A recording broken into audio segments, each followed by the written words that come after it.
Honey trap ವಿಚಾರಕ್ಕೆ ಸಂಬಂಧಿಸಿದಂತೆ KPCC ವಕ್ತಾರ ಆಯನೂರು ಮಂಜುನಾಥ್ ಶಿವಮೊಗ್ಗದಲ್ಲಿ ಸ್ಪಷ್ಟನೆ ನೀಡಿದ್ದಾರೆ.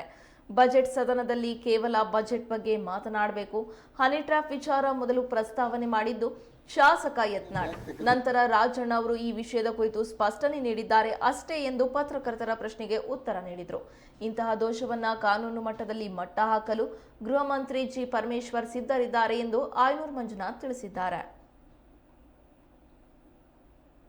ಈ ಟ್ರಾಪಿನ ವಿಷಯ ಇನ್ನೊಂದ್ಸರಿ ತಗೋಬೇಕಾಗುತ್ತೆ. ಯಾಕೆಂದ್ರೆ ಅದು ಪ್ರಸ್ತಾವ ಮಾಡಿದವರೇ, ನಾನು ಹೆಸರು ಉಲ್ಲೇಖ ಮಾಡಲ್ಲ, ಯಾಕೆ ಸ್ಟೇ ತಗೊಂಡಿದ್ದಾರೆ, ಯಾರು ಸದನದಲ್ಲಿ ಪ್ರಸ್ತಾವ ಮಾಡಿದ್ರಲ್ಲ ಅವರೇ ಸ್ಟೇ ತಗೊಂಡಿಲ್ವೋ? ಹಿಂದಿನ 3 ಮುಖ್ಯಮಂತ್ರಿಗಳ ಮೇಲೆ ಹಿಂದಿನ ಸರ್ಕಾರದಲ್ಲಿದ್ದಾಗೇನೆ ಹನಿ ಟ್ರಾಪ್ಗಳಾಗಿ ಅದರ 2 ಮುಖ್ಯಮಂತ್ರಿಗಳು ಸ್ಟೇ ತಗೊಂಡಿಲ್ವೋ?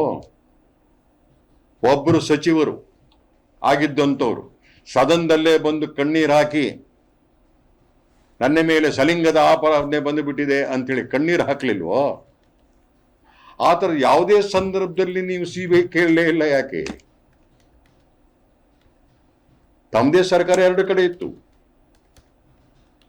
ಇಲ್ಲಿ ಇದೊಂದು ನೆಪ ಮಾಡಿಕೊಂಡು ಸರಿಯಾದ ಕ್ರಮ ಅಲ್ಲ. ಆ ಸಿಡಿ ಪ್ರಕರಣಗಳೇನಿವೆ ಅದು ಯಾವುದೇ ಪಕ್ಷ ಇರಲಿ, ಯಾವುದೇ ಸರ್ಕಾರಗಳಿರಲಿ, ಅದನ್ನ ಅಮೂಲಾಗ್ರವಾಗಿ ಕಿತ್ತೆಸಲೇಬೇಕು. ಅದೊಂದು ದಂಧೆಯಾಗಿದೆ. ಮತ್ತೆ ಈ ಹನಿ ಟ್ರಾಪ್ ಒನ್ ವೇ ಅಲ್ಲ, ಇದು ಅದನ್ನ ಅರ್ಥ ಮಾಡಿಕೊಳ್ಳೋಣ. Is it one way? ಅಲ್ಲ. ಹಾಗಾಗಿ ಒಂದು ನ್ಯಾಚುರಲ್ ಇನ್ಸ್ಟಿಂಕ್ಟ್ ಏನೋ ಮಿಸ್ಟೇಕ್ ಮಾಡಿದ್ದಾರೆ ಅಂದ್ರೂ ಕೂಡ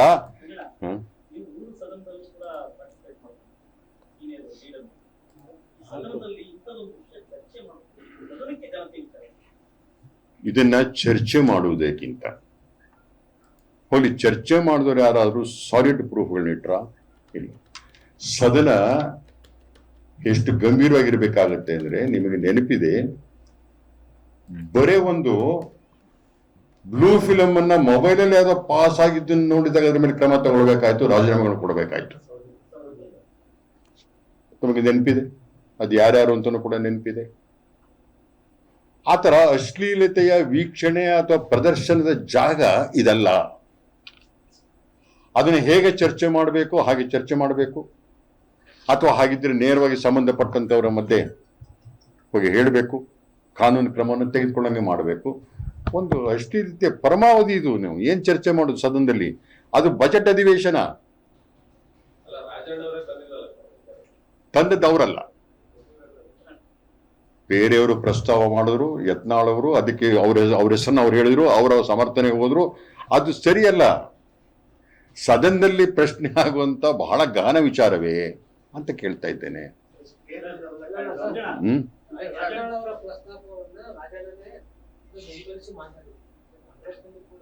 ಈ ಪ್ರಸ್ತಾವ ನಾನು ಹೇಳಿದ್ದು, ಯತ್ನಾಳ್ ಅವರು ಪ್ರಸ್ತಾವ ಮಾಡಿದ್ರು, ಸದನದಲ್ಲಿ ಗಮನವನ್ನು ಇಲ್ಲಿ ಕರೆಕ್ಟ್ ಒಂದು ಪಾಯಿಂಟ್ ಅರ್ಥ ಮಾಡ್ಕೊಳ್ಳಿ. ಯತ್ನಾಳ್ ಅವರು ಮಾತಾಡ್ತಾ ರಾಜಣ್ಣನವರ ಹೆಸರು ಉಲ್ಲೇಖ ಮಾಡಿದ್ರು. ಅವರ ಹೆಸರು ಉಲ್ಲೇಖ ಮಾಡದೇ ಇದ್ದಿದ್ದರೆ ರಾಜಣ್ಣವರು ಎದ್ದು ನಿಲ್ಲುವಂತ ಪ್ರಶ್ನೆ ಉದ್ಭವ ಆಗ್ತಿರ್ಲಿಲ್ಲ, ಅವಕಾಶವೂ ಆಗ್ತಿರ್ಲಿಲ್ಲ. ಸದನದಲ್ಲಿ ಅವರಿದ್ದಾಗ ಅವ್ರ ಹೆಸರು ಪ್ರಸ್ತಾವ ಆದಾಗ ಅದರ ಬಗ್ಗೆ ಸ್ಪಷ್ಟೀಕರಿಸುವಂತ ಅಥವಾ ಅದನ್ನು ಪುಷ್ಟೀಕರಿಸುವಂತ ಯಾವುದೇ ಅಂಶವನ್ನು ಅವರು ಮಾಡಬೇಕಾಗುತ್ತೆ. ಮಾಡಿದ್ರು. ಅದರಲ್ಲಿ ಸ್ವಲ್ಪ ಜಾಸ್ತಿ ಹೇಳಿದ್ರು, ಕಡಿಮೆ ಹೇಳಿದ್ರು ಸೆಕೆಂಡರಿ. ಆದರೆ ಅದಕ್ಕೆ ಅಷ್ಟೊಂದು ಪ್ರಾಧಾನ್ಯತೆ ಸಿಗಬಾರದಿತ್ತು ಅನ್ನೋದು ನನ್ನ ಒಂದು ವ್ಯಕ್ತಿಗತ ಅಭಿಪ್ರಾಯ.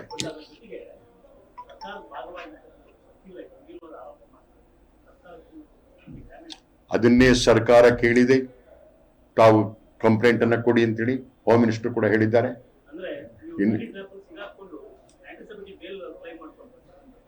ಗೊತ್ತಿಲ್ಲ ನನಗದು, ಅದ್ರ ಬಗ್ಗೆ ನಾನು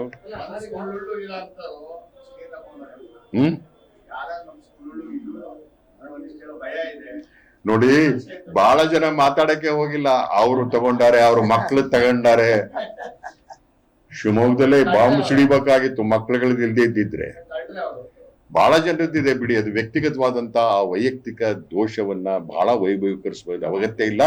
ಆದ್ರೆ ಆ ದೋಷವನ್ನ ಕಾನೂನು ಮಟ್ಟದಲ್ಲಿ ಹೇಗೆ ಮಟ್ಟ ಹಾಕಬೇಕೋ, ಸಾರ್ವಜನಿಕ ಸ್ವಾಸ್ಥ್ಯ ದೃಷ್ಟಿಯಿಂದ ಒಂದು ಸಭ್ಯತೆಯ ವಾತಾವರಣ ದೃಷ್ಟಿಯಿಂದ ಅದಕ್ಕೆ ಏನ್ ಕ್ರಮ ತೆಗೆದುಕೊಳ್ಳಲೇಬೇಕು. ಸರ್ಕಾರ ಅದಕ್ಕೆ ಬದ್ಧವಾಗಿದೆ. ಇಲ್ಲ, ಆ ತರದ್ ಯಾವ್ದು ಮಾಹಿತಿ ಇಲ್ಲ. ತಮ್ಮ ನಂಗೆ ಗೊತ್ತಿಲ್ಲ.